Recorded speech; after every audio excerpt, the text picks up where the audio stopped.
Bueno, buenas tardes, bienvenidos a la clase de práctica de Derecho Público. Hoy vamos a dar la unidad número 13, el trabajo práctico A, que refiere a los servicios públicos.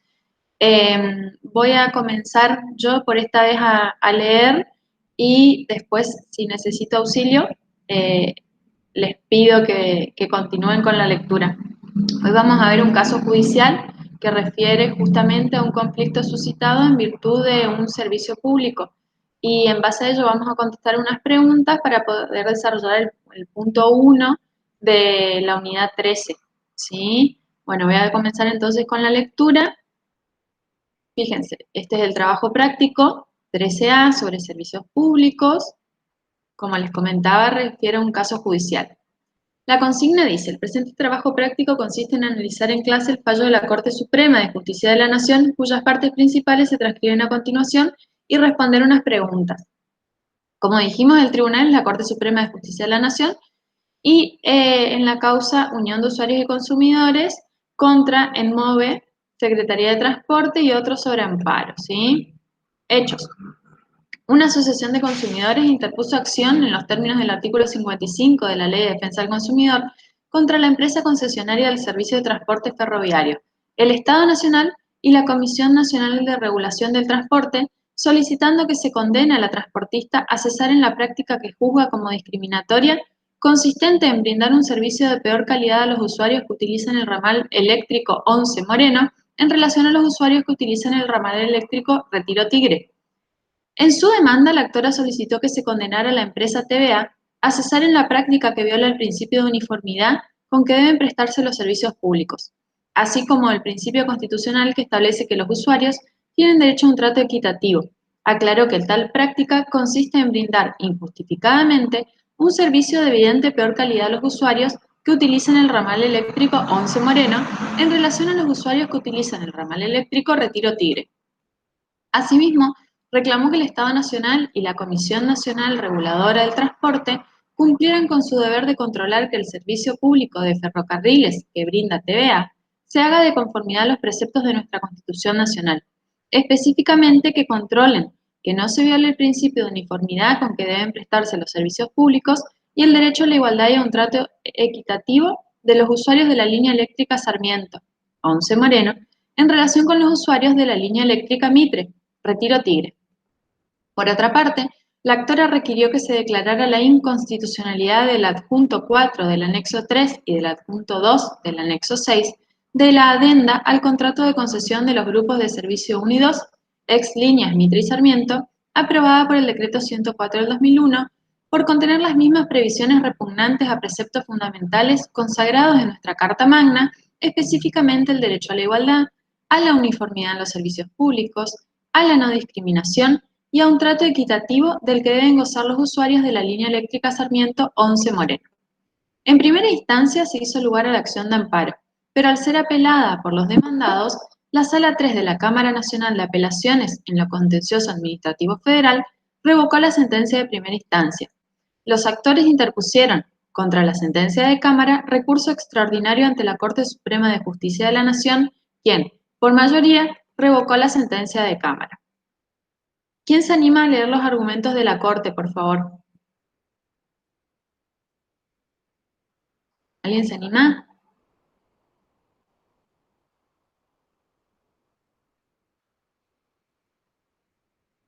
¿Alguien que tenga micrófono?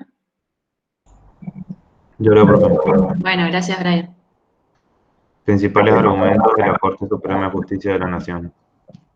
En la causa quedó suficientemente acreditado que los usuarios del ramal 11 Moreno de la línea Sarmiento no gozan de las comodidades e innovaciones tecnológicas que disfrutan los usuarios del ramal Retiro Tigre de la línea Mitre.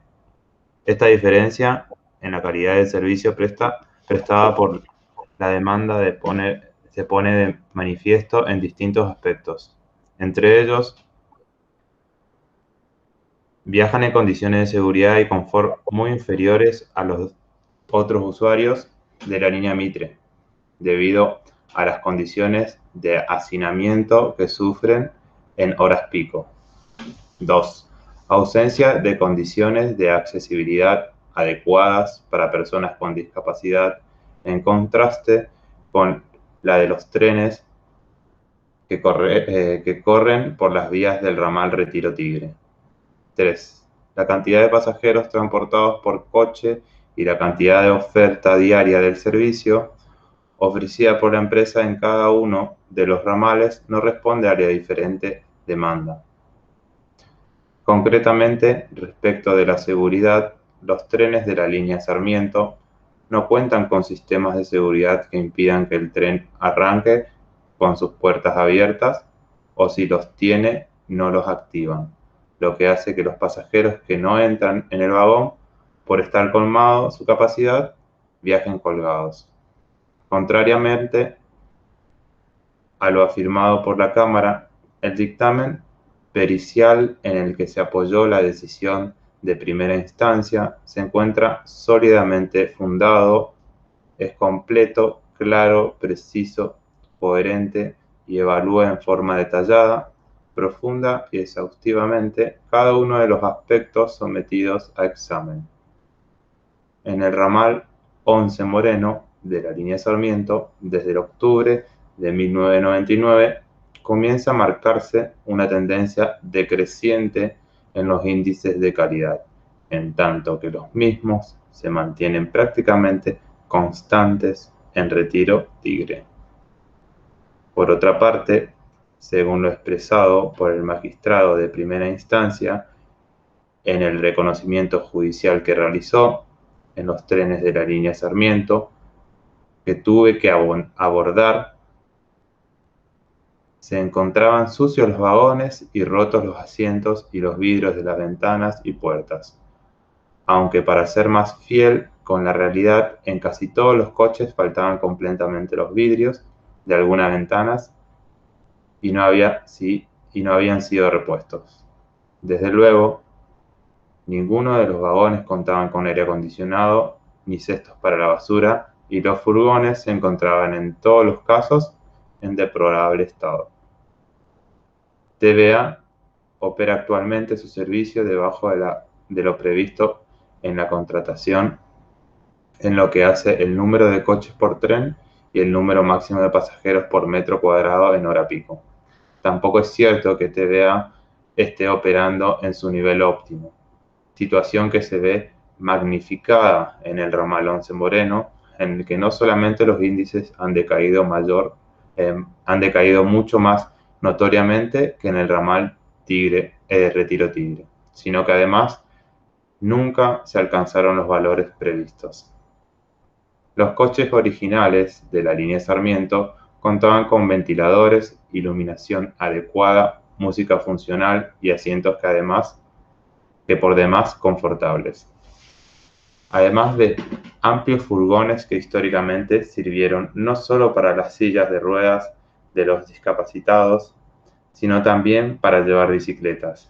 Después de la primera reparación general que hizo TVA y como consecuencia del análisis de mercado propios de la misma, se cambiaron los asientos originales por los actuales e incómodas butacas que poseen estos coches. Esta modificación respondió a las directrices básicas siguientes: disminuir el costo de los asientos en la reparación, aumentar la superficie libre de los coches para administrar más pasajeros parados, disminuir el peso del vehículo para compensar el peso del mayor número de personas que cargaría el coche. Finalmente, en otro orden de ideas, el decreto 104/2001 resulta inconstitucional porque solo ha previsto la incorporación de nueva tecnología para la línea Mitre, sin considerar en forma equitativa a los usuarios que viajan en la línea Sarmiento, que el artículo 42 de la Constitución Nacional, en su parte pertinente, establece. Los consumidores y usuarios de bienes y servicios tienen derecho, en la relación de consumo, a la protección de salud, seguridad e intereses económicos, y a condiciones de trato equitativo y digno. Dicha cláusula, cabe destacar, revela la especial protección que el constituyente decidió otorgar a los usuarios y consumidores en razón de ser sujetos particularmente vulnerables. Fallo 331.819. Y garantiza un estándar mínimo de calidad que todo servicio público debe cumplir. Al respecto, el tribunal ha sostenido que quienes tienen a su cargo la administración de los asuntos del Estado debe cumplir con la Constitución garantizando un contenido mínimo a los derechos fundamentales y muy especialmente en el caso de las prestaciones, en las que están en juego tanto la vida como la integridad física de las personas. No se cumple con ello cuando los servicios son atrasados, descuidados, deteriorados, insuficientes o presentan un estado lamentable porque la Constitución no consiente interpretaciones que transformen a los derechos en meras declaraciones con un resultado trágico para los ciudadanos. Fallo 329, 4741. Voto del juez Lorenzetti. También ha señalado que la Constitución Nacional obliga a los prestadores del servicio público a brindarles un trato digno a los usuarios y consumidores. Artículo 42, Constitución Nacional. Y que el trato digno al pasajero transportado significa que deben adoptar medidas para que éste sea atendido como una persona humana con dignidad, contemplando la situación de quienes tienen capacidades diferentes o son menores. Ello incluye las diligencias mínimas para que el tren, una vez en marcha, circule con las puertas correctamente cerradas, para evitar que viajen pasajeros ubicados en lugares peligrosos para la seguridad del transporte. La adopción de medidas para que el pasajero no descienda empujando por una marea humana con riesgo de su integridad física y para que viaje de un modo razonablemente cómodo. En particular, corresponde recordar que si bien la emergencia puede autorizar ciertas restricciones de derechos individuales, ello no justifica la desnaturalización o supresión de su sustancia. Ni la autoridad estatal puede válidamente trasponer el límite que señala el artículo 28 de la Constitución Nacional y preterir su inexcusable rol como gestor del bien común. Por ello,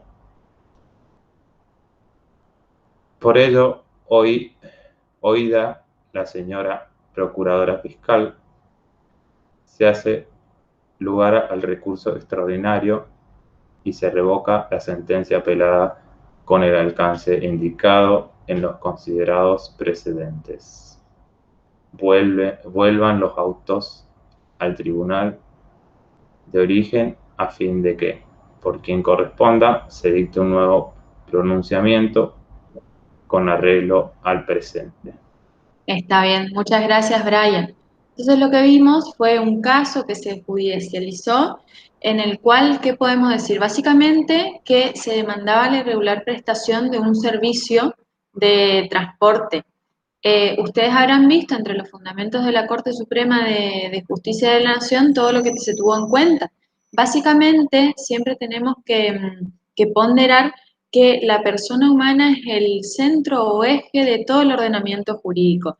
Es decir, que todas las normas deben propender a garantizar esta dignidad de la persona humana y que en este caso la Corte consideró que teniendo en cuenta las condiciones del transporte con la desinversión, porque vimos que primero contaban con butacas más cómodas y otras determinadas cuestiones que hacían que el viaje sea más llevadero o ameno. A raíz de una modificación, en vez de mejorar el servicio, lo que se hizo fue empeorarlo. Y además de ello, se tuvo en cuenta la situación o se comparó con otra línea en la que sí contaba con las comodidades que aquí habían sido restringidas.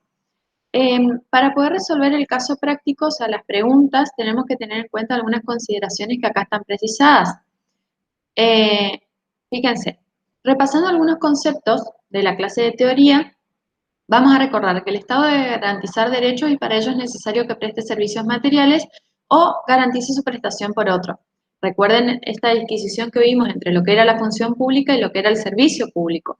Dentro de la función pública, o que también puede ser clasificada como un servicio público propio, son aquellos que presta el Estado, que puede hacerlo o no en forma concurrente con los particulares, pero que corresponden a este. Entre ellos vamos a encontrar la educación, la salud.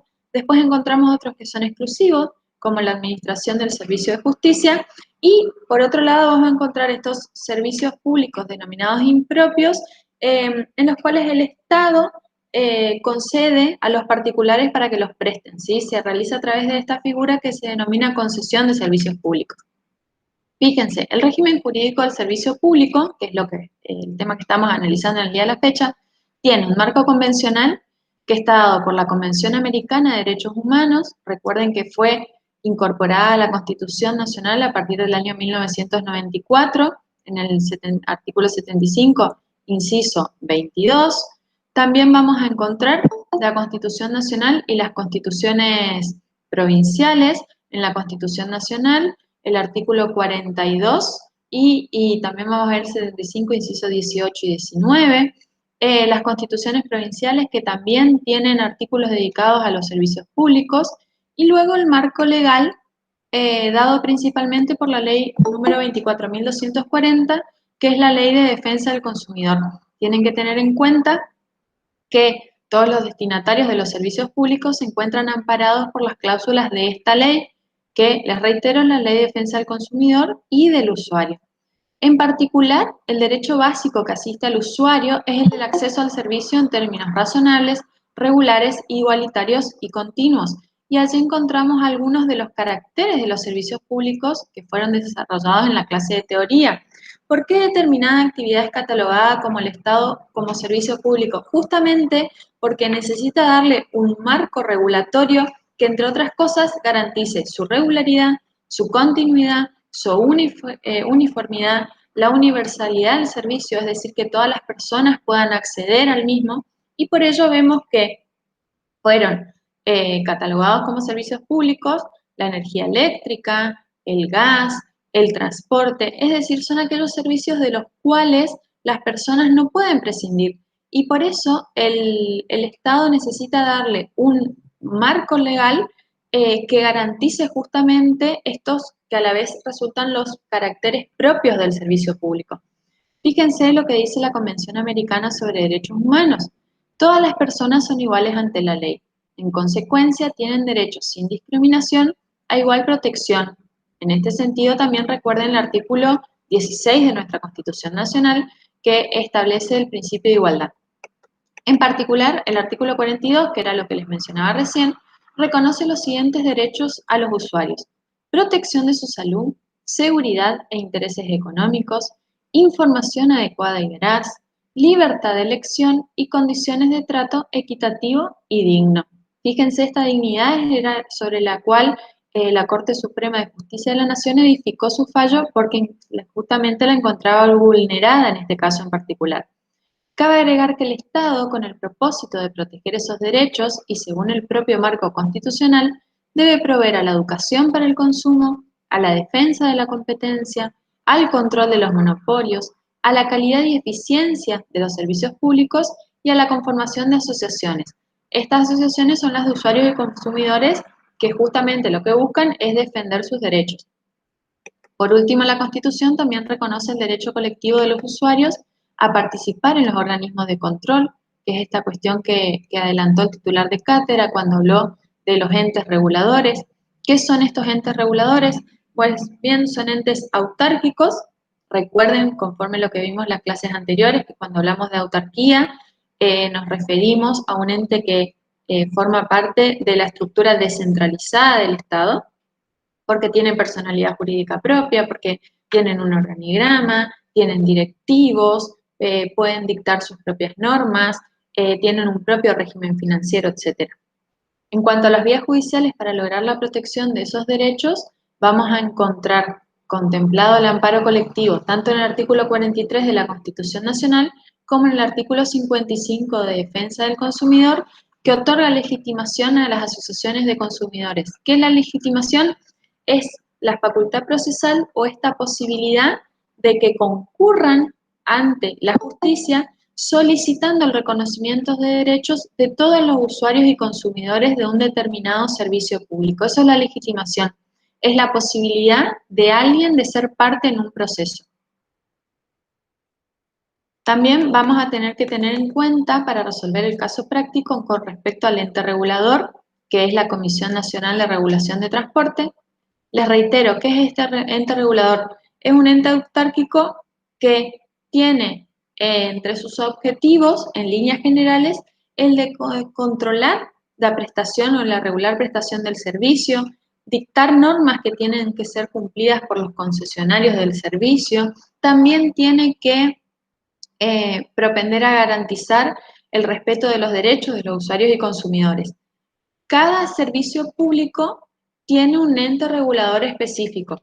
Así vamos a encontrar que en lo referente al transporte de energía eléctrica hay un ente regulador.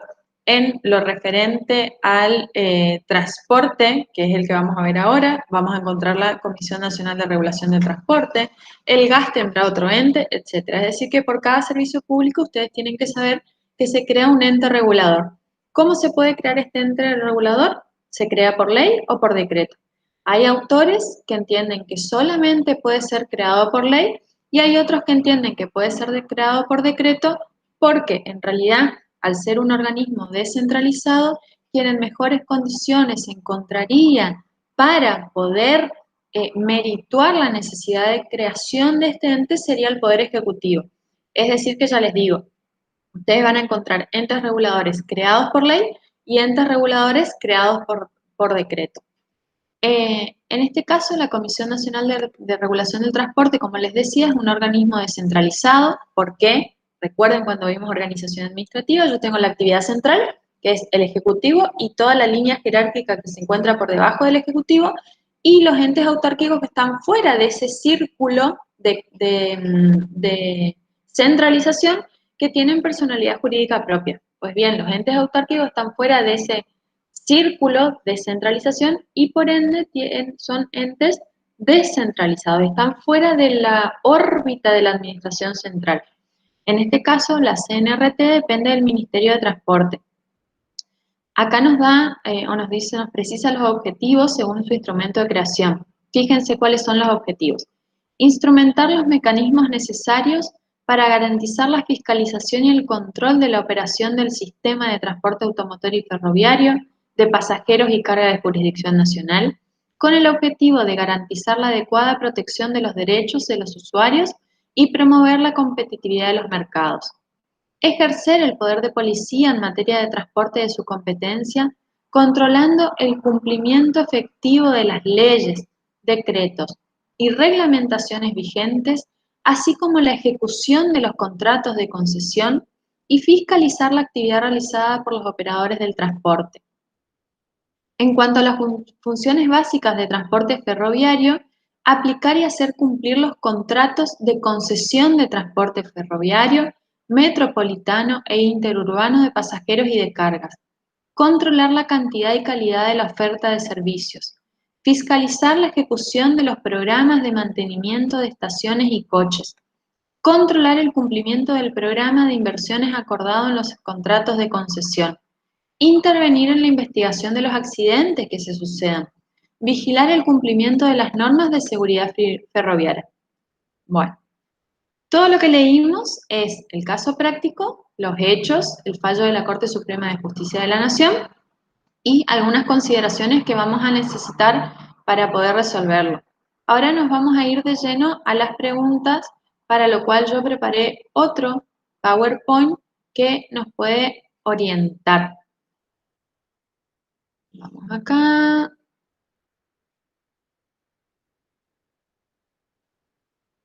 Entre comillas.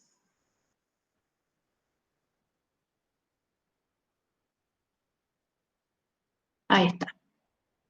Bueno, por favor avísenme cuando lo ven.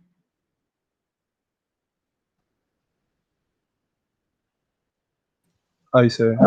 Ahí se ve, perfecto. Bueno, entonces, recapitulando, tenemos un caso práctico que nos relata los hechos, qué fue lo que pasó, y también el fallo de la Corte Suprema de Justicia de la Nación con sus principales fundamentos.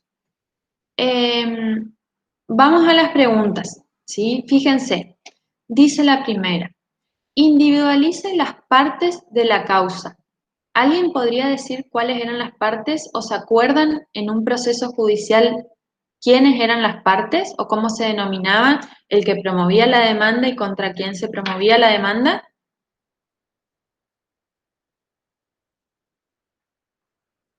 Demandante y demandado. La parte actora. Uh-huh. Y la otra, dijo muy bien, creo que era Ramón. La demandada. La actora y la demanda. Acuérdense que no veo no veo el meet, así que los voy escuchando nada más. Si pueden decirme quién habla, algunas voces ya reconozco. Entonces, muy bien, tenemos una parte actora o demandante y una parte demandada. La parte actora es quien pretende algo y por eso acude a la justicia en busca de una solución, y la parte demandada es contra quien se pretende algo. Entonces, en este caso, ¿quiénes serían las partes? Fíjense lo que dice el caso. Dice, una asociación de consumidores interpuso acción en los términos del artículo 55 de la Ley de Defensa del Consumidor contra la empresa concesionaria del Servicio de Transporte Ferroviario, el Estado Nacional y la Comisión Nacional de Regulación del Transporte. Entonces, ¿cómo desdoblamos todos estos intervinientes en partes? Ustedes ya bien dijeron actor y demandada. ¿Quién es la parte actora? Los usuarios. Es la Asociación de Consumidores. Varios. Profe, no, Sí, porque justo cuando busqué la ley de consumidores y dice que la función de asociaciones de consumidores es estrictamente conciliadora y extrajudicial. sí, pero fíjate, vos me estás hablando de la ley 24.240. Claro. Bueno, fíjate, vamos a leer el artículo 42 de la Constitución Nacional. Fíjense, vamos al O 42. sea, la asociación en sí puede ser parte actora. Sí, porque representa, también tienen que tener en cuenta que cuando se presenta una asociación hay que ver su estatuto para ver también cuáles son los fines que persigue. Entonces, en base a eso también se identifica si tiene legitimación en el caso particular o no. No podría una asociación protectora de animales, cuyo estatuto no le otorga facultades para esto, promover un juicio reclamando los derechos de los consumidores usuarios de la línea férrea. Pero fíjense el artículo 42, porque es muy importante tenerlo presente. Los consumidores y usuarios de bienes y servicios tienen derecho en la relación de consumo a la protección de su salud, seguridad e intereses económicos, a una información adecuada y veraz, a la libertad de elección y a condiciones de trato equitativo y digno. Las autoridades proveerán a la protección de esos derechos, a la educación para el consumo, a la defensa de la competencia contra toda forma de distorsión de los mercados, al control de los monopolios naturales y de legales, al de calidad y eficiencia de los servicios y a la constitución de asociaciones de consumidores y usuarios. ¿Sí? Fíjense que justamente es la propia Constitución la que establece que el Estado tiene que no solo respetar las asociaciones constituidas, sino que tiene que propender a la constitución de asociaciones de consumidores y usuarios. Lo que refiere a la legitimación para el reclamo de estos derechos que se denominan colectivos, ¿por qué? Porque corresponden a un número indeterminado, a una masa de personas. Fíjense qué difícil sería individualizar a todas aquellas personas que ocupan determinado servicio. Y más allá de no solo la dificultad de poder individualizarlos, ¿por qué se le otorga legitimación a estas asociaciones de consumidores? Porque quizás en este caso nosotros sí podemos decir cualquier persona que utiliza el servicio podría promover esta acción buscando que se mejore, que se restablezcan las condiciones, etcétera. Pero existen otros supuestos que se dan, por ejemplo, cuando una determinada entidad bancaria realiza un descuento o cobra un aporte mínimo de $1 en cada cuenta, en la que quizás el consumidor usuario se da cuenta de esa circunstancia, pero evaluando el costo-beneficio de abonar $1 por mes o que le descuenten $1 por mes y promover un juicio para el reconocimiento o la devolución de ese importe, no lo hace. Entonces, por eso también se nuclean estas posibilidades de demandar en las asociaciones de consumidores, porque justamente lo que se busca es que las empresas o los prestadores de servicios no se beneficien con esta circunstancia que les digo, que quizás un consumidor con todas las cosas que tiene que hacer en el día no va a promover una acción, un juicio por determinada cuestión, y eso también es utilizado por las empresas para ocupar estos artilugios y beneficiarse. Entonces, por eso cada vez se reconoce más legitimación a estas asociaciones de consumidores y usuarios para garantizar este derecho que está reconocido en la Constitución. Entonces, en este caso en particular, la asociación sí tenía legitimación y por eso se trató el caso judicial. Si no, se hubiera tenido que dictar una resolución que diga que no tiene legitimación. Pero en este caso particular no se discute que sí tenía legitimación y por eso es la parte actora en este proceso judicial. Muy bien la acotación. Esa asociación, profe, sería el representante de cierta cantidad de consumidores. De la masa de consumidores usuarios que utilizan el servicio de tren y de los potenciales usuarios. Porque como te digo, es muy difícil determinar. Por ejemplo, vos te vas de viaje un día y ocupás el servicio, ¿sí? Quizás vos tuviste una mala experiencia, quizás vos te das cuenta de que no se están respetando tu derecho, pero no vas a perder ni un segundo de un viaje de ocio o de disfrute para articular una demanda. Entonces, en este caso, la asociación nuclea los intereses no solo de los efectivos consumidores, sino también de los potenciales consumidores y usuarios de este servicio público. Pero, profe, y sería, la demanda la puede hacer una sola persona. En realidad, cuando la hace estos se denominan procesos colectivos. ¿Por qué? Dentro de los derechos nosotros podemos identificar derechos individuales. Volvemos al caso que siempre le doy. Por ejemplo, yo soy empleada estatal, trabajo durante 35 años y me quiero jubilar, entonces no me lo reconocen porque dicen que no cubro la antigüedad, yo hago un juicio por mi interés personal, ¿sí? Tengo un derecho subjetivo, es un derecho individual. Después encontramos los que se denominan derechos individuales homogéneos. ¿Qué son los derechos individuales homogéneos? Son aquellos derechos que corresponden a un grupo de personas pero que pueden ser identificadas, ¿sí? Y después tenemos los derechos colectivos. Dentro de los derechos colectivos encontramos los derechos de consumidores y usuarios, encontramos al derecho al medio ambiente y en realidad toda esta nueva generación o tercera generación o cuarta de derechos, en los que yo podría identificar a una persona, vos podrías decir, bueno, yo voy a promover un proceso porque viajo, soy usuario, demuestro que soy usuario con el ticket o boleto o lo que fuera y promuevo un proceso, pero en realidad lo que se está controvirtiendo no es solamente la vulneración de tu derecho, sino de un colectivo de personas que utilizan el servicio. Estos son los que se denominan los procesos colectivos. Vos me decís, ¿yo podría promover un juicio? Sí, vos podrías promover un juicio, pero lo más probable es que tu pretensión se marque en un proceso colectivo. ¿Qué características tiene ese proceso colectivo? Primero que generalmente promueven esta demanda este tipo de asociaciones. También lo puede promover el defensor del pueblo. ¿Se acuerdan la figura del defensor del pueblo que está establecido en la Constitución Nacional y también en las constituciones locales, que defiende los intereses de toda la población? ¿Y qué implicancias tiene? De acuerdo a si se produce en el orden federal o en las provincias, cada uno tiene sus leyes. En realidad, en el orden federal hay una acordada de la Corte Suprema de Justicia de la Nación que establece cuál es el procedimiento a seguir en los procesos colectivos, pero se tienen que hacer audiencias de conciliación, se tienen que citar a todas las personas que consideren que se encuentran en la misma situación, o en otros casos lo que se hace es, no se cita a todas las personas, pero cuando se dicta una determinada resolución, se establece que aquella persona que no quiere acceder a los beneficios de ese proceso colectivo, que es otra diferencia con los procesos ordinarios, el efecto erga omnes, o sea, no afecta solamente a las partes, sino a todas las personas, digamos, a las que afecte ese derecho, establecen lo que se llaman los mecanismos de exclusión. Por ejemplo, si en un proceso colectivo se ordenara que se restituya una determinada suma de dinero que fue cobrada en mi factura, yo podría renunciar a esa sentencia que me beneficia, por ejemplo, abonando el servicio. Eso es lo que se denominan los métodos de exclusión.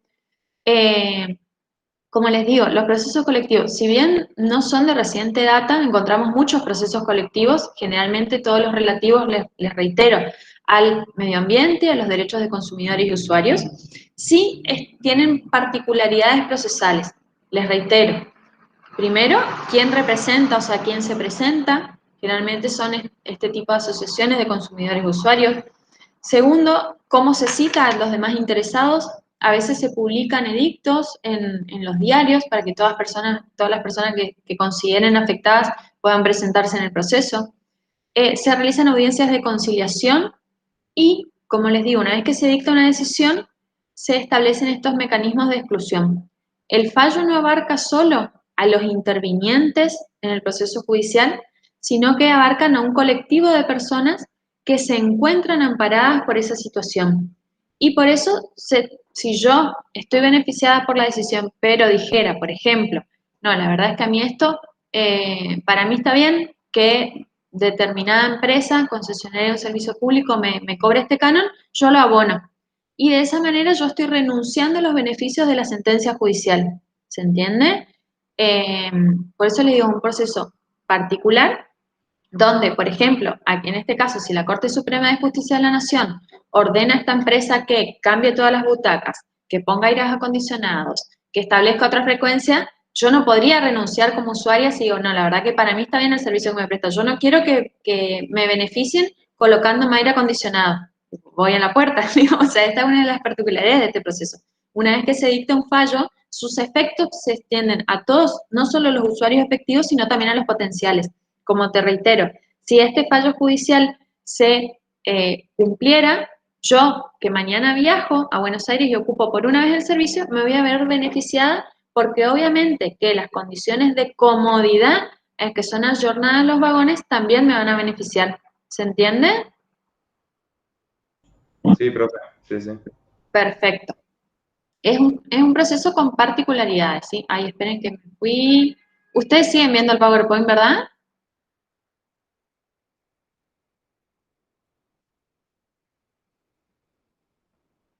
¿Alguien me puede avisar si lo ven? Sí, profe, lo vemos. Ah, bueno, perfecto, ahí volví para atrás.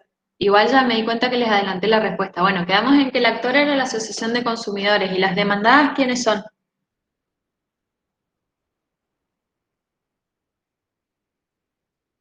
La empresa concesionaria del servicio de transporte ferroviario. Muy bien. ¿Quién más? El Estado Nacional. Yo porque leí, profe, no te voy a mentir. Bueno, no importa, pero fíjate que acá yo se los identifiqué. ¿Por qué les identifiqué el párrafo que se aplica? Porque ustedes en el examen práctico van a tener que hacer esto, ¿sí? En base a lo que leen, identificar dónde está la respuesta. En este caso, la respuesta está en este párrafo, que dice que una asociación de consumidores interpuso acción contra. Siempre que dicen contra es la parte demandada, ¿sí? La empresa concesionaria del servicio de transporte ferroviario, el Estado Nacional y la Comisión Nacional de Regulación de Transporte. Entonces, si para responder la pregunta yo tuviera que desmembrar este párrafo, ahí viene la respuesta que les di. Tenemos la actora, la demandada, la actora es la Asociación de Consumidores y las demandadas van a ser la empresa concesionaria del servicio de transporte ferroviario, el Estado Nacional y la Comisión Nacional de Regulación de Transporte. ¿Quedó claro por qué estas son las partes en el proceso?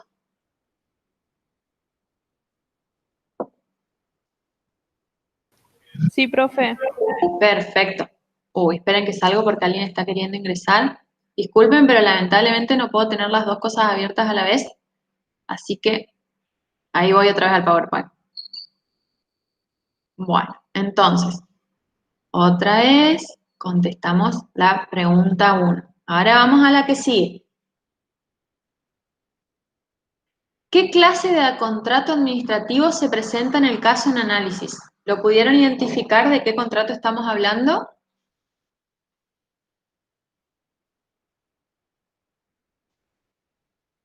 Le voy a dar unas pistas. Fíjense, este es un párrafo del fallo que ustedes leyeron.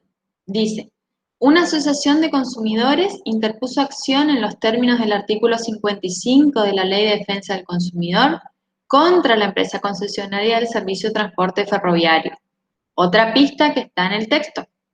Por otra parte, la actora requirió que se declarara la inconstitucionalidad, de una cláusula, al contrato de concesión de los grupos de servicio 1 y 2. Bueno, ahí ya les di la respuesta. Entonces, ¿qué clase de contrato administrativo es el que vincula a la empresa concesionaria demandada con el Estado?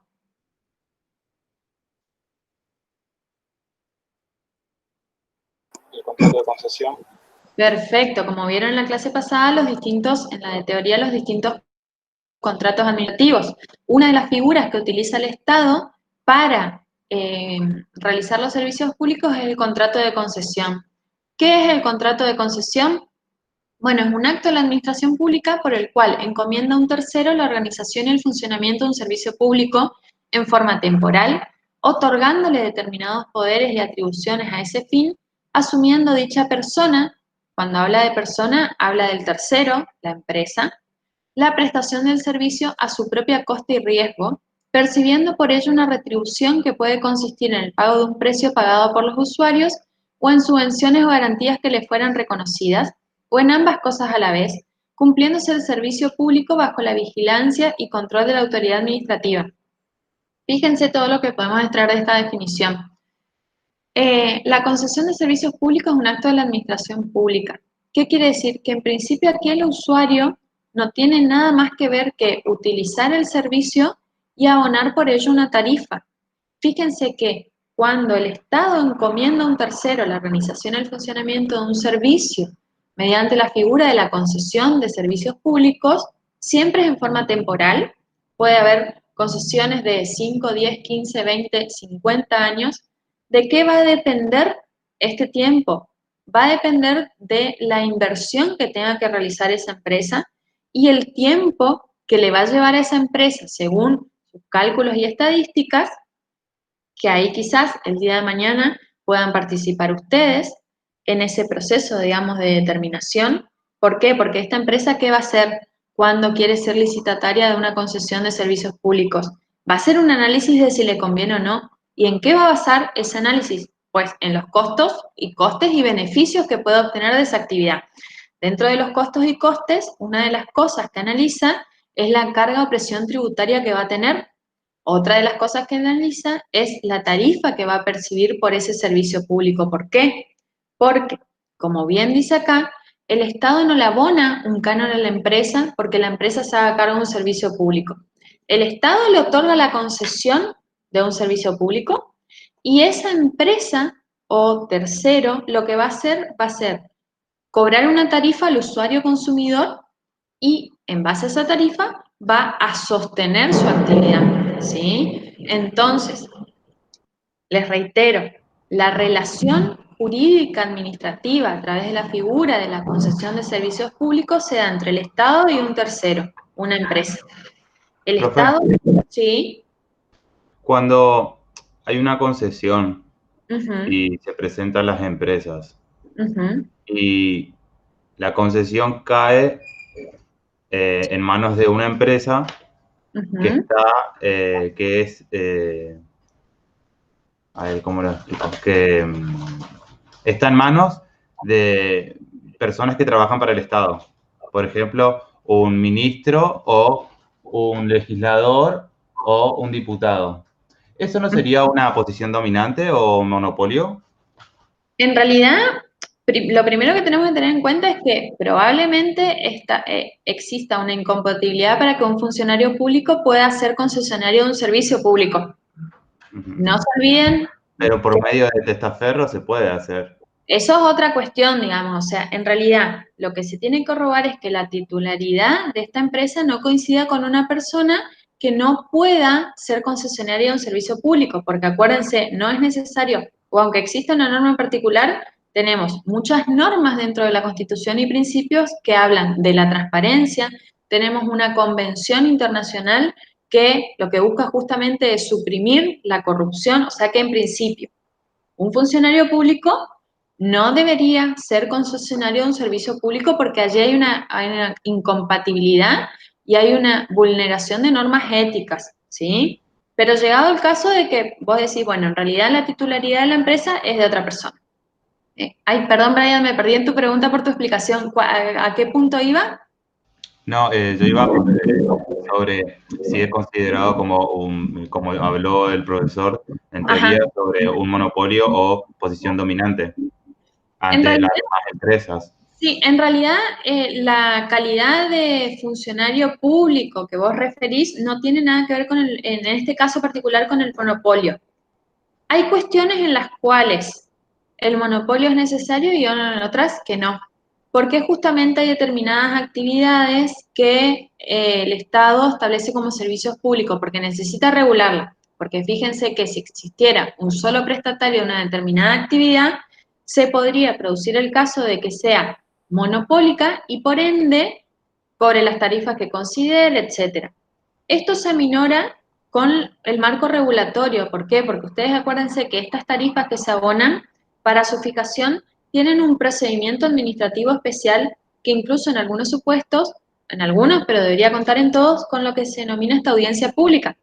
Si ustedes son residentes de Chaco, habrán visto en los diarios que se convocó a una audiencia pública para evaluar el aumento de determinado servicio público. Es un principio de participación ciudadana. En esta tarifa que el usuario va a tener que pagar, participan varios actores. Por un lado, la empresa concesionaria, que obviamente va a querer establecer la tarifa más alta para obtener una mayor retribución. Por el otro lado, los usuarios y consumidores que quieren una tarifa que sea coherente, no solo con la situación económica, sino también con la calidad del servicio que van a recibir. Y por otro, el Estado que tiene que conciliar entre estos dos para que, por un lado, se presta el servicio, pero por otro lado sea una tarifa razonable o proporcional al servicio que se está prestando. Pero fíjense que hay determinados supuestos, como por ejemplo lo que refiere al transporte de energía eléctrica o a la generación de energía eléctrica, donde no podrían existir en un mismo tramo más de dos empresas. ¿Por qué? Porque lo torna económicamente inviable. Entonces, cuando hablamos de monopolio, tenemos que tener en cuenta siempre, primero, qué tipo de actividad o servicio público es el que estamos analizando. Luego, si ese monopolio es, porque hay monopolios que son naturales, ¿qué quiere decir? Que por la propia actividad que se está prestando no podrían existir más de dos prestadores, ¿sí? Vuelvo al caso, el transporte de energía eléctrica en determinados tramos. Imagínense ustedes la inversión que tiene que realizar una empresa para poder realizar este transporte desde los puntos generadores, que se encuentran generalmente en todas las costas de la nación, hasta los distintos distribuidores que se encuentran en regiones o en provincias. Y otro caso muy distinto podría ser, por ejemplo, el de el servicio de telefonía. Ustedes acuérdense que había varias empresas que prestaban el servicio de telefonía, hablo de la telefonía fija. Para mi generación es no tan reciente, pero no es tan novedosa como, es más novedosa que para ustedes el tema de la telefonía celular. Si antes en las casas había teléfono fijo. Hoy el teléfono fijo, que es un servicio público, la verdad que ha venido en desuso porque ya no se utiliza. Bueno, entonces en esos puestos sí se establecen o se propende a que existan más prestadores justamente porque por esta competitividad que se requiere en el mercado. ¿Para qué? Una sola empresa no monopoliza el servicio y de esta manera regule determinadas cuestiones como la tarifa, la calidad de la prestación, etcétera. Pero en el caso particular, Ryan, yo no lo veo relacionado con la persona que lo ejerce, ¿sí? No vamos a entrar a considerar todas estas cuestiones de los grandes grupos que diversifican sus actividades en distintos servicios, etcétera, y que a eso siempre se trata de aminorar, porque por esta cuestión de que si hay una empresa que monopoliza todos los servicios públicos, después va a tener un manejo del mercado, ¿sí? Pero, en principio, cuando hablamos de monopolio, tenemos que tener todas estas cuestiones presentes. ¿Por qué se regulan los servicios públicos? Fíjense ustedes, por ejemplo, que una de las cuestiones que hacen a la regulación de los servicios públicos me permiten a mí que yo, para conceder, por decirle, o permitir que una empresa preste el servicio de telefonía, a esa empresa obviamente que le sería más productivo prestar únicamente en una zona del país y si no tuviera la obligación de hacerlo, probablemente no extendería sus líneas hasta todos los puntos del país. Hablamos de zonas rurales, hablamos de zonas despobladas, alejadas de la población, etc. Entonces, ¿qué se hace? Por ejemplo, mediante estas regulaciones que tiene a su cargo el Estado, lo que se hace es decirle a la empresa, bueno, está bien, yo te voy a dar la concesión del servicio público X en la provincia de Buenos Aires, pero si vos prestás en Buenos Aires, también tenés que prestarlo en La Quiaca. Se explica, lo que se busca es justamente que se garantice por este principio de universalidad, de generalidad y de que todos tenemos que acceder a los servicios públicos, establecer determinadas restricciones para que una empresa que quiere realizar un servicio solo en una porción del país que le resulta productiva, también se vea en la obligación de hacerlo en otra que quizás si tuviera la libertad o decisión de hacerlo, no lo haría. ¿Me explico? Sí, profe.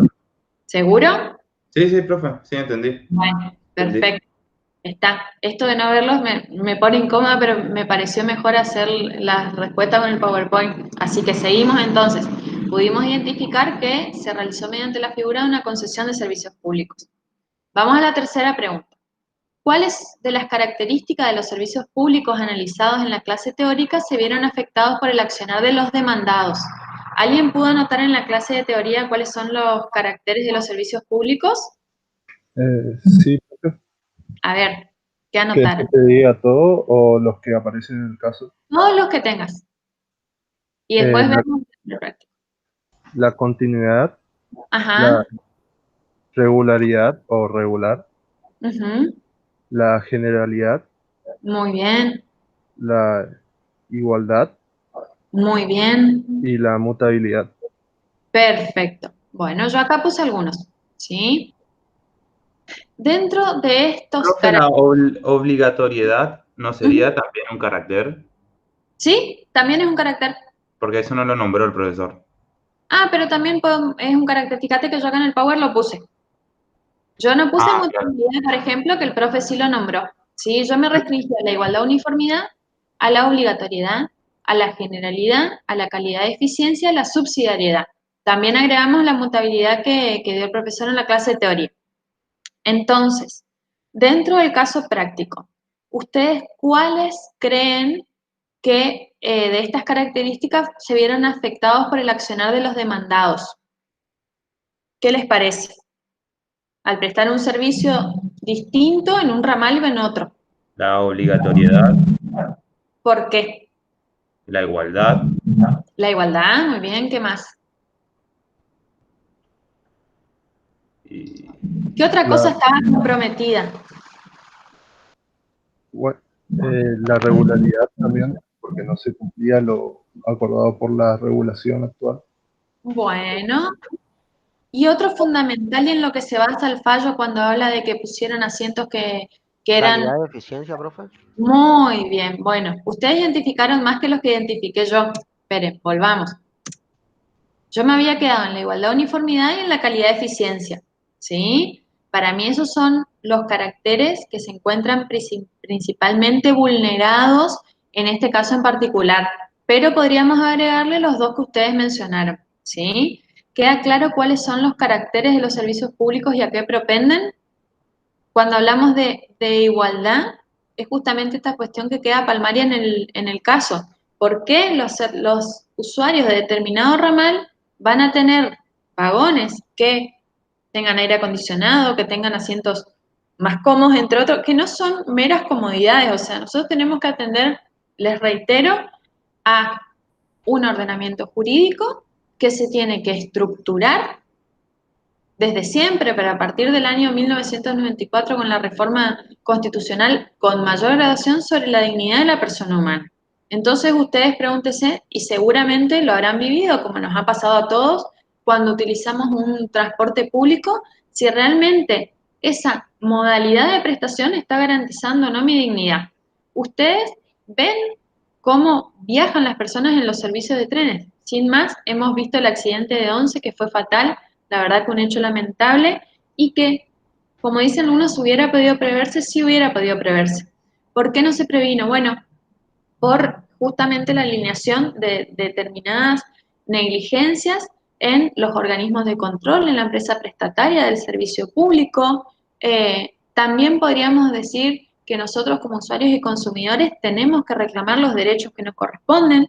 Como les decía recién, ¿por qué se propende a la formación de estas asociaciones? Porque quizás uno en la vorágine diaria no detiene su tiempo para hacer un reclamo por un derecho porque dice, bueno, en realidad si a mí me descuentan tanto por mes no es nada, 2, 3 pesos, que voy a hacer un problema, porque eso es la realidad de lo que sucede, que voy a hacer un problema por esto. O cuántas veces nos ha pasado de ir al supermercado y encontrar productos vencidos y ¿qué hacemos? Lo dejamos y agarramos otro. En realidad también pasa por una conciencia de uno mismo como usuario y consumidor, primero que nada de conocer cuáles son nuestros derechos y en segundo lugar de activar los mecanismos que el ordenamiento jurídico prevé para su protección cuando han sido vulnerados.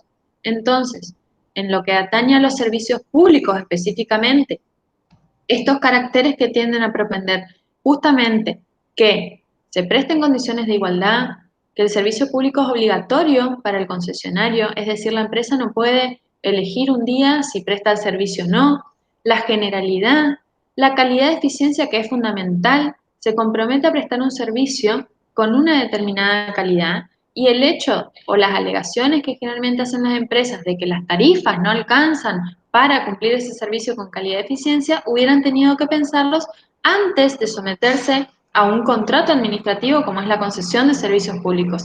Y la subsidiariedad, por último, ¿por qué? Porque en realidad su titular es el Estado, pero en realidad en este caso lo concede para que lo presten terceros, ¿sí? Bueno, esas son las características. Vamos a la pregunta 4. Y está un poco vinculado con lo que dije recién. ¿Qué derechos de los usuarios del servicio público ustedes creen que se vieron vulnerados en este caso? Ahí les doy una ayuda con algunos de los derechos de los usuarios.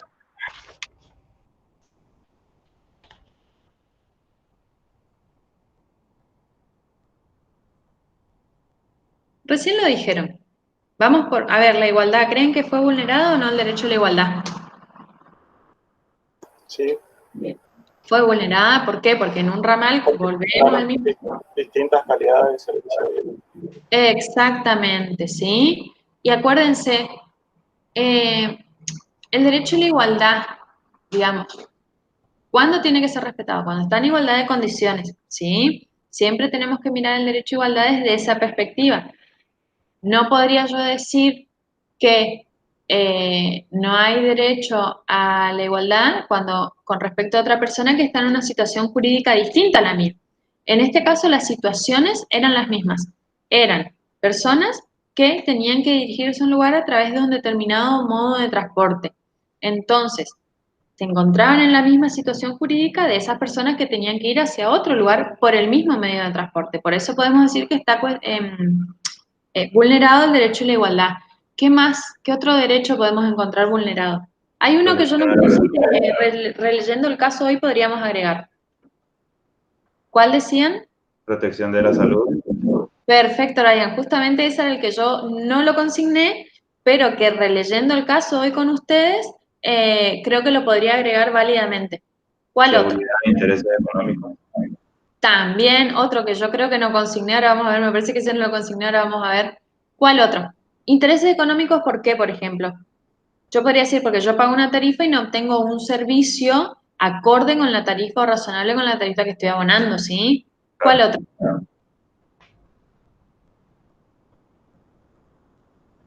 Que les dije recién. Condiciones de trato equitativo y digno.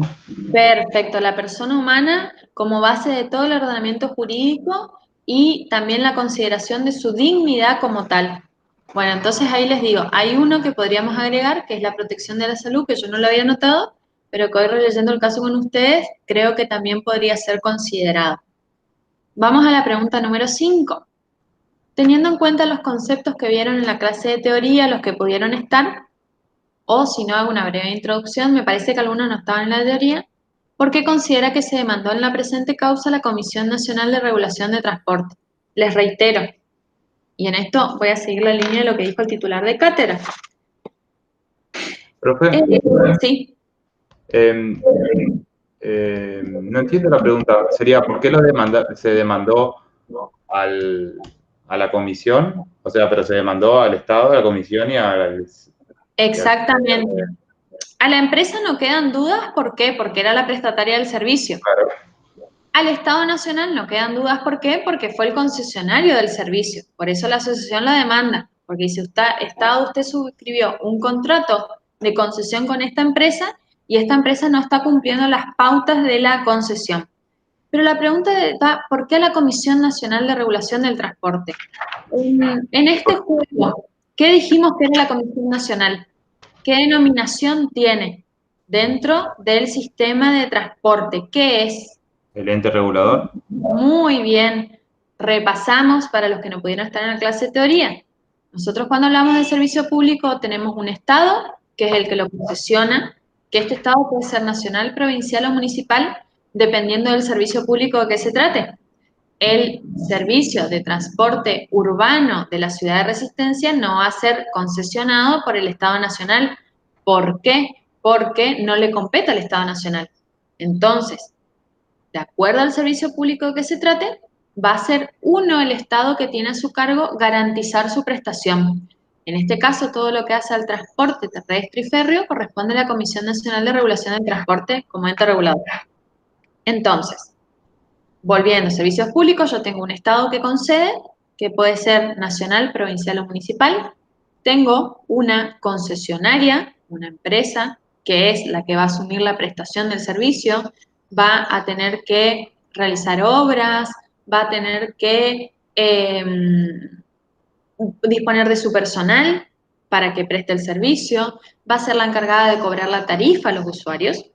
Por otro lado, como tercer protagonista de esta figura que es el servicio público, voy a tener al usuario, que es aquel justamente que va a usar el servicio, y como cuarto actor voy a tener el ente regulador. ¿Quién es el ente regulador? Bueno, va a depender del servicio público de que se trata. En el caso de transporte es la Comisión Nacional de Regulación de Transporte. Entonces, ¿por qué, teniendo en cuenta todas estas circunstancias, ustedes creen que la parte actora demandó al ente regulador del servicio público? Y porque es el encargado de que se condicione y que se resguarde la seguridad de los usuarios, sea equitativo. En realidad lo que habrá dicho la parte actora es ente regulador. Usted es un ente autárquico que tiene autonomía funcional, que tiene autarquía financiera, que tiene personal, que entre sus objetivos, si ustedes miran los objetivos que están en el caso práctico, que por eso se los pusimos, usted tiene que controlar la real prestación del servicio, usted tiene, como les señaló el doctor en la clase de teoría, estos entes autárquicos, que son los entes reguladores, ejercen función administrativa, función legislativa, y algunos la encasillan dentro de función jurisdiccional. No es función jurisdiccional propiamente dicha, porque si bien puede aplicar sanciones, no es un tercero imparcial. No es lo mismo que el Poder Judicial, y de hecho, las sanciones que aplican los entes reguladores pueden ser o deben ser controladas por la justicia. Ojo con esto, ¿sí? ¿Realiza las tres funciones? Podemos decir que las realiza. ¿Por qué la administrativa? Porque es el que tiene a su cargo la administración o el control de determinado servicio público. ¿Por qué la función legislativa? Porque puede dictar normas o reglamentos atinentes a ese servicio público que es el que tiene a su cargo controlar. ¿Por qué algunos encasillan la aplicación de sanciones dentro de la jurisdiccional? Bueno, ¿por qué? Porque tiene que cotejar si esta empresa concesionaria incumplió alguna norma y en su caso imponerle las sanciones que correspondan. Ahora bien, esas sanciones siempre pueden ser revisadas por la justicia. Ojo con esto, no se olviden. Entonces, ¿por qué consideran? Justamente porque por lo que dijo Brian. La actora habrá dicho, usted es responsable por omisión. ¿Por qué? Porque usted no controló. O sea, este servicio se venía prestando eficientemente, esta empresa cobra una tarifa y resulta que, en desmedro de los derechos de todos los usuarios y los consumidores, realiza modificaciones en sus unidades que redundan en lo que ya vimos, ¿sí? Los asientos, la falta de regularidad, la falta de aire acondicionado, etc. Entonces, por esto se demanda la comisión. Fíjense entre los objetivos. Para asegurar el logro de los objetivos regulatorios y el debido cumplimiento del régimen de regulación y control instrumentado en los marcos, cuando habla de marcos se refiere al ordenamiento jurídico, ¿sí? Estos contemplan la creación de entes reguladores, que tienen la competencia de legislar, administrar y emitir pronunciamientos de carácter jurisdiccional. Entonces, ¿por qué lo demanda? Justamente por esto que señaló Brian.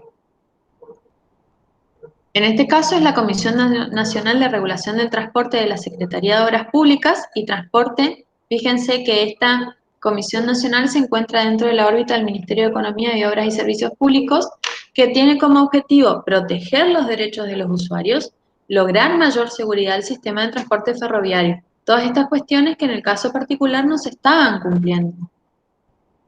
Vamos a la pregunta número 6.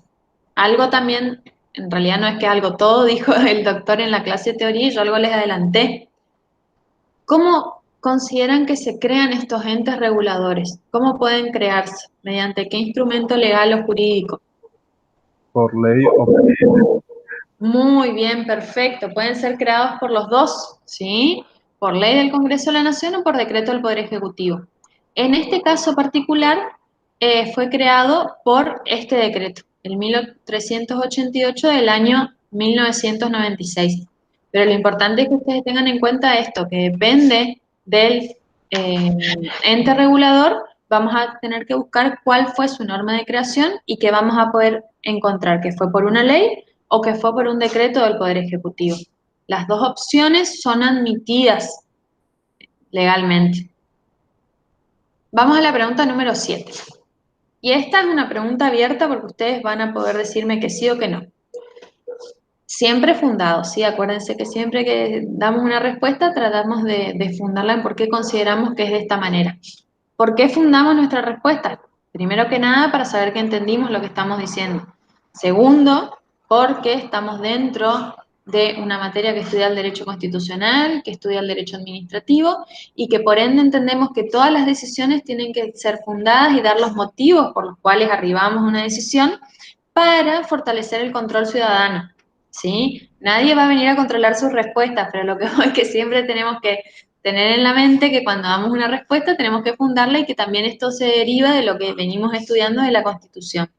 Entonces, ustedes, esto es lo que consideren, ¿sí? ¿Consideran que la Comisión Nacional de Regulación del Transporte cumplió con las funciones asignadas en el instrumento de creación o no? No. Muy bien, Brian, ¿no? ¿Por qué vos considerás que no? ¿Y por qué no cumplió con las funciones? ¿Y dónde lo vemos al incumplimiento? ¿En qué lo vemos plasmado? ¿En qué hecho?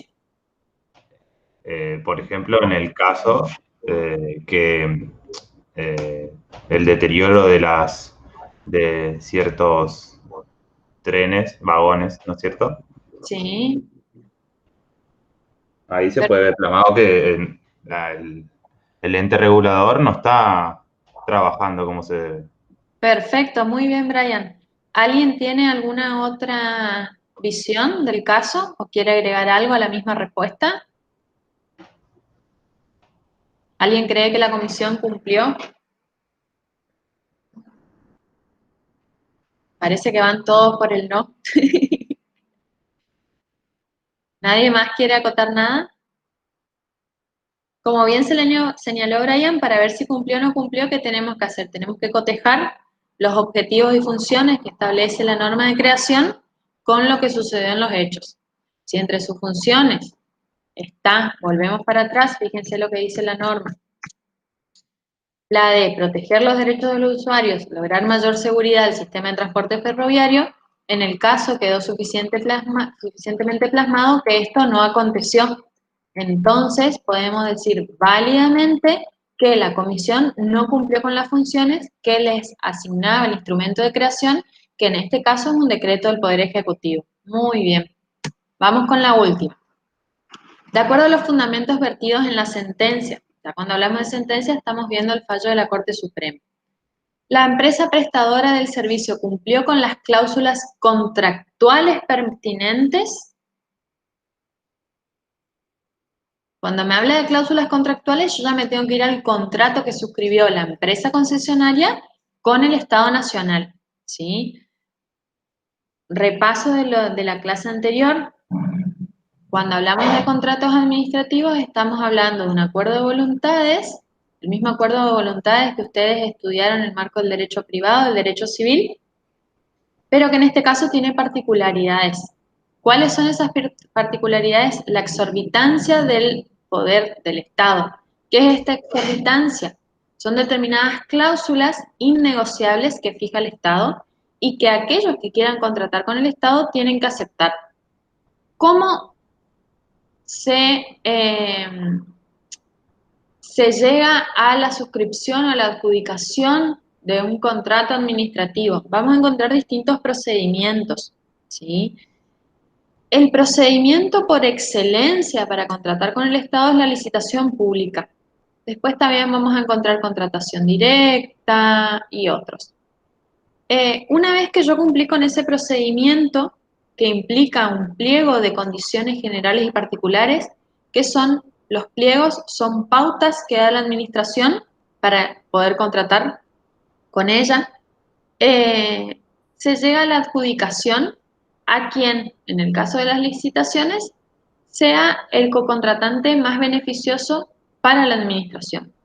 Una vez que se adjudica una licitación, se firma un contrato. En este caso en particular, la figura que analizamos fue un contrato de concesión. Ese contrato de concesión va a tener cláusulas contractuales.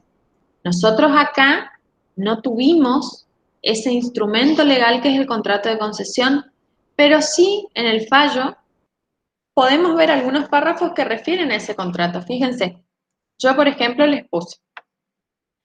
Decía que TVA, que es la empresa, opera actualmente su servicio debajo de lo previsto en la contratación en lo que hace al número de coches por tren y al número máximo de pasajeros por metro cuadrado en hora pico. Fíjense que al decir la Corte o concluir, yo no me acuerdo si este extracto era del corte o era de la Corte o era del análisis de la pericia. No me acuerdo, o sea, está dentro del fallo obviamente, pero no sé si fueron palabras de la Corte o fue cita de la pericia que se realizó. Fíjense lo que dice. Analizando el contrato, evidentemente, el contrato decía que tenía que la empresa contar con determinado número de coches por tren, que evidentemente no tenía, y también que tenía que transportar determinado número de pasajeros por metro cuadrado en hora pico cuando se había constatado que la cantidad de pasajeros por número cuadrado eran más. Entonces, teniendo en cuenta esto, ¿a ustedes les parece que la empresa cumplió con las cláusulas contractuales pertinentes o no? No. Exactamente no.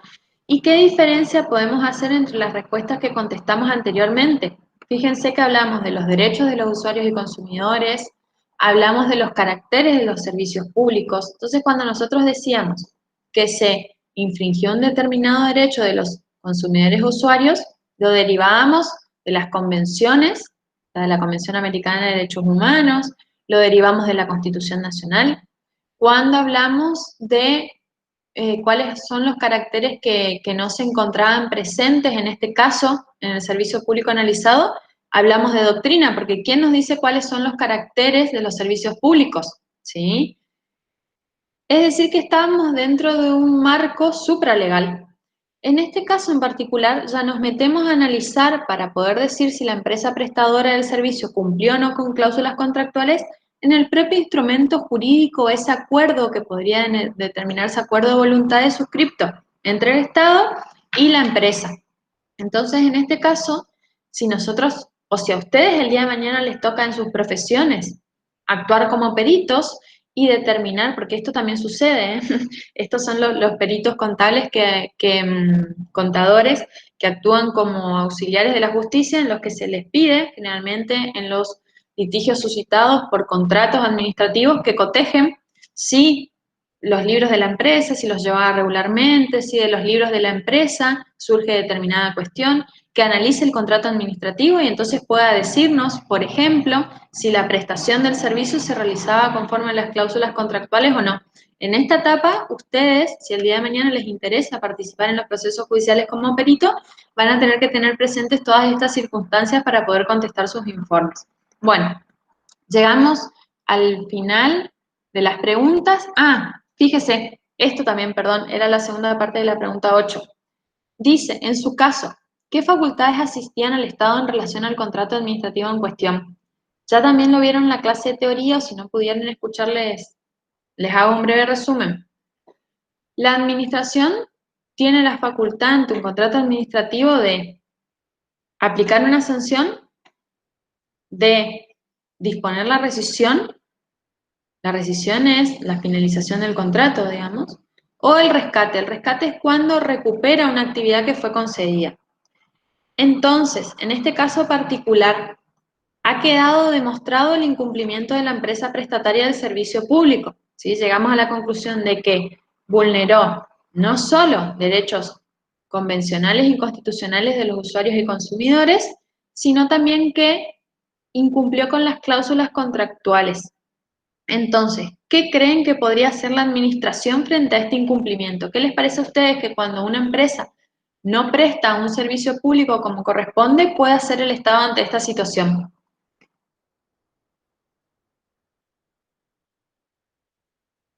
¿Creen que puede sancionar a la empresa? Sanción. Muy bien, una de las posibilidades es la sanción. ¿Y quién va a aplicar la sanción? ¿Qué te parece, Brian? ¿El Estado o el ente regulador? El ente regulador. Perfecto. Que también tendría que estar sancionado. Bueno, en realidad, más que sancionada, podrían incurrir en responsabilidad sus funcionarios públicos, ¿sí? Y que de hecho vemos en determinados accidentes que involucran servicios públicos por incumplimiento u omisión del ente regulador en el ejercicio de sus funciones, que estos funcionarios son procesados, ¿sí? Recuerden la tragedia de Once. Sanción perfecto por el ente regulador, muy bien lo que acotaste, Brian, con respecto a Si fuera a suceder, por ejemplo, una tragedia como la de Once, ahí se podría acudir a una rescisión, ¿no? Muy bien. Rescisión. ¿Y qué es la rescisión, Brian? ¿O cuándo se puede dar la rescisión? No sé si es lo que creo, pero es cuando ¿cómo se llama? Se rescinde el contrato, la concesión. Bueno, ante el incumplimiento de la concesionaria puede rescindirse el contrato. Para ver cuándo la administración puede rescindir un contrato, vamos a tener que ir también a esas cláusulas contractuales. Generalmente una de las cláusulas establece qué incumplimiento da lugar a la rescisión y cuáles son las consecuencias. Generalmente las consecuencias de la rescisión es que no tiene ninguna contraprestación patrimonial para la concesionaria del servicio público. Igualmente es una cuestión que puede resultar compleja, ¿por qué? Porque va a depender si todos los bienes para ejercer el servicio público, prestar el servicio público, fueron puestos por la empresa, cómo se devuelven, bueno, hay cuestiones complejas, pero en principio lo que nosotros tenemos que saber es que cuando una empresa concesionaria de un servicio público incurre en un incumplimiento, puede ser sancionada por el ente regulador o puede ser rescindido el contrato. Y en este caso, ¿quién va a rescindir el contrato? ¿El ente regulador o el Estado? El Estado. Perfecto, porque el Estado es el que suscribe el contrato, ¿sí? El ente regulador controla el cumplimiento. Entonces, si es una sanción, va a ser aplicada por el ente regulador. Si es la rescisión del contrato, va a ser efectuada por el Estado co-contratante. Y el rescate, en este caso, no procede porque generalmente el rescate obedece a cuestiones de oportunidad, mérito o conveniencia, es decir, cuando el Estado quiere reasumir la prestación de un servicio público y entonces rescata a la concesión, pero no es una figura que se utilice para los casos de incumplimiento como el que nosotros vimos acá, ¿sí? Bueno, perfecto. Espera un momento que salgo del Power. Ahí dejo de presentar. Muy bien. Voy a dejar de grabar porque damos por finalizada la clase de hoy.